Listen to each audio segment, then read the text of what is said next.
مدن نينوى أسماء وأصول.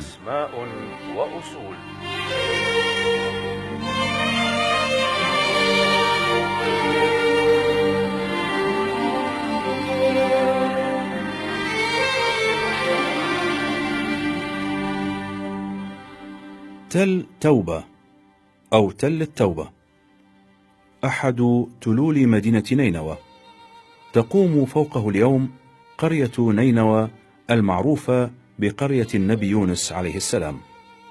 هذا التل في شرقي الموصل، ونظرا إلى اتساع مدينة الموصل وامتداد عمرانها إلى الجانب الشرقي من دجلة، فقد اتصلت مبانيها بقرية النبي يونس عليه السلام. في باطن هذا التل بقايا قسم من مدينة نينوى القديمة يضم بعض قصورها ومعابدها، ولكن التنقيب العلمي عما فيه من آثار متعذر، لأن القرية المذكورة التي تعلوه عامرة آهلة بالسكان، وهؤلاء السكان من التركمان. وصف ياقوت الحموي هذا التل بقوله: موضع مقابل مدينة الموصل في شرقي دجلة متصل بنينوى، وهو تل فيه مشهد يزار ويتفرج فيه أهل الموصل كل ليلة جمعة.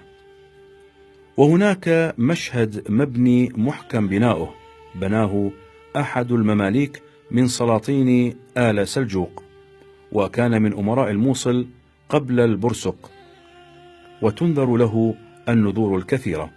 وفي زواياه الأربع 4 شمعات تحزر كل واحدة ب500 رطل مكتوب عليها اسم الذي عملها وأهداها إلى الموضع.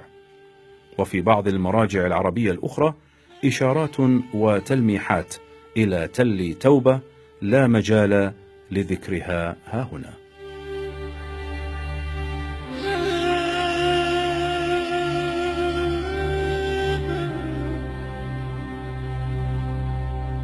بئر البنات، بئر كبيرة في شرقي دجلة على يمين الطريق بين الموصل والنبي يونس.